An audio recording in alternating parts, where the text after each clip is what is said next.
बिस्मिल्लाहिर्रहमानिर्रहीम। अस्सलाम वालेकुम। क्या हाल हैं? ठीक हैं। आज मैं आपके लिए एक नई रेसिपी लेके आई हूँ, गोश्त की सिंधी तिहारी। इसके लिए हमें चाहिए बीफ 500 ग्राम। इसे मैंने थोड़ा सा उबाल लिया है। चावल भी चाहिए आधा तकरीबन 500 ग्राम। उसके बाद साबुत गरम मसाला, सफ़ेद ज़ीरा, प्याज, घी आप हस्बे जायका डालें। और इसमें डालेंगे हम ये मिर्चें हैं, उसके साथ हल्दी और नमक भी आप हस्बे जायका ही डालें इसमें। आलू थोड़े से मैंने उबाल लिए थे। ये आधा कप दही है और ये टमाटर, अदरक और लहसुन को मैंने बराबर में पीस लिया था। अभी हम इसमें डालेंगे घी।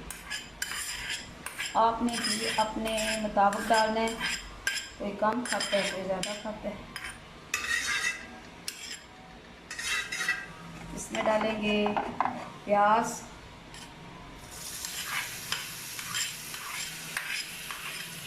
ये थोड़े से मैंने मैश कर दिए थे। और इसमें अभी हम डालेंगे अदरक लहसुन और टमाटर का जो पेस्ट मैंने बनाया वो।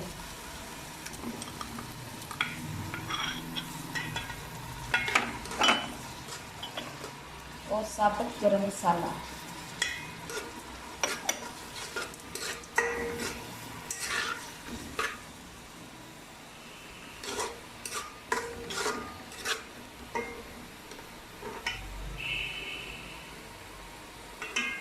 इसको अच्छी तरह भून लेना है। खुशबू आने लगी तो फिर दूसरे मसाला जात इसमें डालेंगे। अभी इसमें दही में मैंने सफ़ेद ज़ीरा, हल्दी, मिर्चें और नमक ये डाल के मैंने ये थोड़ा सा ना मिक्स कर लिया। अभी इसको मैं मसाले में डालूँगी।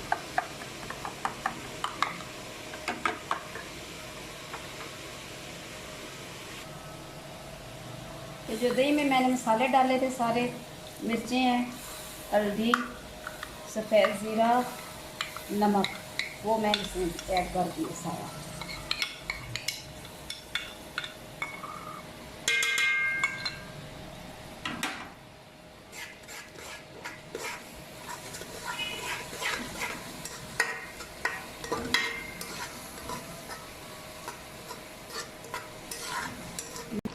अभी मैं इसमें गोश्त डालूँगी। गोश्त को मैंने उबाल लिए। तो आप भी जब पकाएं तो गोश्त को सालन बनाना हो तो तब तो नहीं, अगर चावल वगैरह बनाने हो तो इसको उबाल लिया करें। बीफ जो होता है अक्सर का ये गलता नहीं है। इसमें मैं भी थोड़ा सा पानी डालूँगी और इसको ना रख दूँगी। इस अच्छी तरह ये मसाला इसमें मिक्स हो जाए, ताकि जो बोटियाँ उनमें इनकी अच्छी तरह असर हो जाए मसाले का। ये थोड़ा सा पानी डालूँगी बस। अभी ये तकरीबन अच्छी तरह इसे भूनना है। भूनने के बाद फिर इसमें चावल ऐड करूँगी।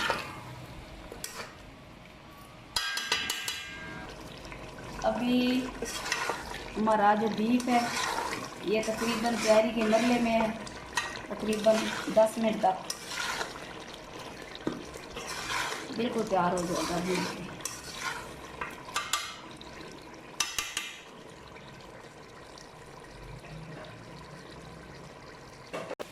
अभी ये हमारा मसाला तैयार है सिंधी तिहारी का।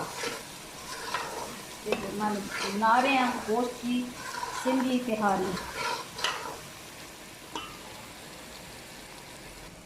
अभी मैं इसमें 2 कप पानी डालूँगी।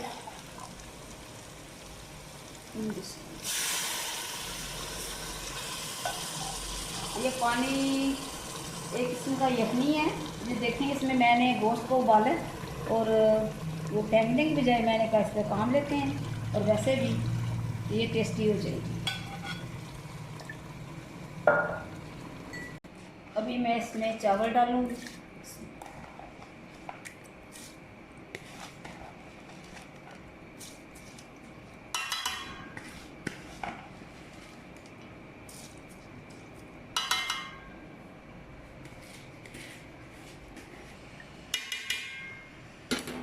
अभी मैं ये आलू भी डालने लगी हूँ उसके साथ। आलू को मैंने उबाल लिया था, लेकिन ज़्यादा नहीं उबाला इनको, ये थोड़े से कच्चे हैं। डाल इसलिए रही हूँ कि ये इसमें ना गल जाएंगे अच्छी तरह।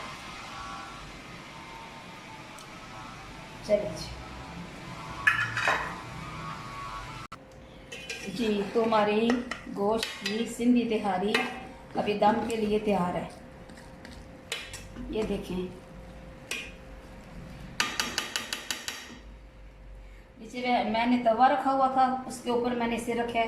तो इसलिए तवा इसलिए रखते हैं, ये तकरीबन जो चावल तकरीबन कई लोगों के साथ इसके चिपक जाते हैं, जल जाते हैं, तो ये ऐसा नहीं होगा इसके साथ।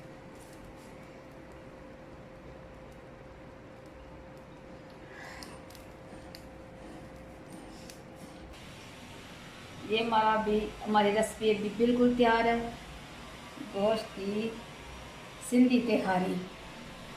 अभी हम इसे डिश आउट करेंगे जी। तो हमारी आज की गोश्त की सिंधी तिहारी रेसिपी तैयार है। आप इसे बनाएं और अपने प्यारों को खिलाएं। मेरे चैनल को सब्सक्राइब करें और मुझे कमेंट्स में बताएं कि जो मैंने आज आपको जो रेसिपी ये बताई है गोश्त की सिंधी तिहारी, ये कैसी है। खुदा हाफिज़।